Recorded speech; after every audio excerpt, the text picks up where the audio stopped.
ইরানের বিরুদ্ধে যুক্তরাষ্ট্র ও ইসরায়েলের চলমান যুদ্ধে সবচেয়ে বড় প্রভাব পড়েছে বৈশ্বিক জ্বালানি খাতে। বিশ্বের মোট জ্বালানি তেল ও তরলীকৃত প্রাকৃতিক গ্যাস সরবরাহের 20% হরমুজ প্রণালীর উপর নির্ভরশীল।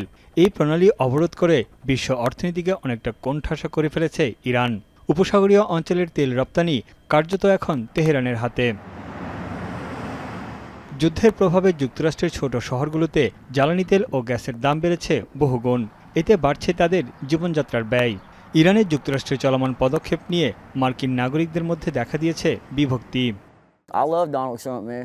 I honestly do, because I mean he's got guts and he's got heart, so he's doing what's right for us. I don't agree with him at all. At all. There's a lot of things. All the stuff that he said that he was going to do, hasn't done any of it. I think we've been letting people take advantage of us, other countries take advantage of us long enough, and I think that's his whole point. I think that's the president's whole point. He should have gone to Congress and gotten congressional approval. I think he is losing his mind. নতুন রিন গভীর থেকে পরিষ্কার করে কাপড়কে রাখে নতুনের মতো উজ্জ্বল। নতুন Rin advanced powder. তবে বৈশ্বিক ভূরাজনীতির বড় পরিবর্তন যুক্তরাষ্ট্র মোকাবেলা করতে প্রস্তুত বলে জানান পেন্টাগনের নীতি নির্ধারক এলব্রিস কলবি। তার মতে ভূরাজনৈতিক পরিবর্তনের ইতিহাস অনেক সংঘাতময় ও বিপজ্জনক হয়ে থাকে। Throughout history, moments of geopolitical transition have been dangerous. Today is such a time. States inevitably adjust to new realities, sometimes peacefully but often through conflict. এদিকে মধ্যপ্রাচ্যে চলমান যুদ্ধে মূল্যবৃদ্ধি নিয়ে উদ্বেগের মধ্যে যুক্তরাজ্যের বাসিন্দারা।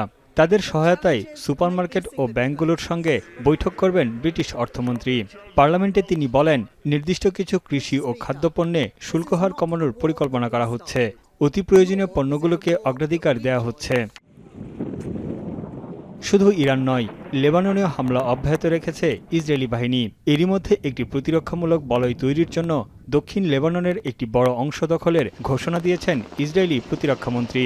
এতে দেশটির প্রায় 10 ভাগের 1 অংশ ইসরায়েলের দখলে চলে যাবে। এমন অবস্থায় নিজেদের ভবিষ্যৎ নিয়ে অনিশ্চয়তায় লেবানিজরা। লেবানন কর্তৃপক্ষের তথ্য মতে রাজধানী বৈরুত ও দক্ষিণ লেবাননের কিছু অংশে ব্যাপক ধ্বংসযজ্ঞ চালিয়েছে ইসরায়েলিরা।